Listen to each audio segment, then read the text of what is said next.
महापालिका हा कमिशनचा धंदा नसून परिवर्तनाचं केंद्र असल्याचं देवेंद्र फडणवीसांनी म्हटलंय। 5 वर्ष चांगलं काम करा, तुम्हाला 25 वर्ष कुणी हटवू शकणार नाही, असंही पुढे त्यांनी म्हटलंय। पुण्यामधल्या नवनियुक्त नगरसेवकांच्या बैठकीत फडणवीसांनी हे मोठं विधान केलंय।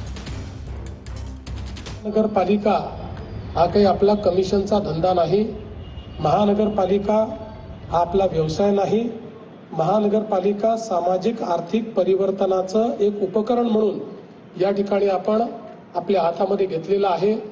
त्यामुळे तशाच पद्धतीचा व्यवहार हा महानगरपालिकेमध्ये सर्वांकडून अपेक्षित आहे। तर महापालिका कमिशनचा धंदा नसून परिवर्तनाचं केंद्र असल्याचं फडणवीसांनी मार्गदर्शन करत असताना सांगितलेलं आहे। तुम्ही 5 वर्ष चांगलं काम करा, तुम्हाला 25 वर्ष कोणी हटवू शकणार नाही, असा विश्वास देखील त्यांनी बोलून दाखवलेला आहे।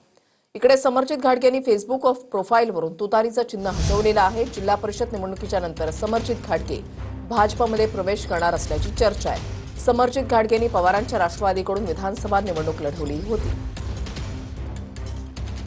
भाजपनं आधी महाविकास आघाडी संपवली आणि आता शिंदे आणि अजितदादांचा काटा काढला, या शब्दात मनोज जरांगेंनी टीका केली आहे। काही नासके लोक सोबत ठेवल्यानं मराठ्यांचं मतदान सुद्धा पडलं नाही, नाहीतर अजितदादांना पुण्यामध्ये यश मिळालं असतं, असं म्हणत मनोज जरांगेंनी अजित पवारांवर सुद्धा टीका केली आहे।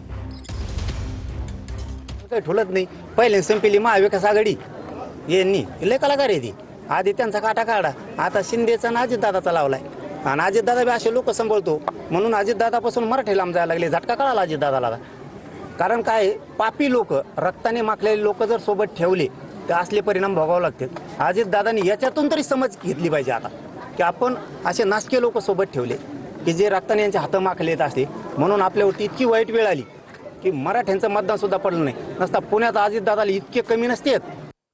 पुण्यामध्ये अजित पवार आज जिल्हा परिषदेसाठी इच्छुकांच्या मुलाखती घेत आहेत। बारामती हॉस्टेल इथे अजित पवार या मुलाखती घेत आहेत। तर जिल्हा परिषदेसाठी अजित पवारांच्या राष्ट्रवादीची तयारी जी आहे ती सध्या सुरू झालेली आहे। इच्छुकांच्या मुलाखती आता अजित पवार यांनी घ्यायला सुरुवात केलेली आहे। बारामती हॉस्टेलमध्ये या मुलाखती घेणं सुरू झालंय।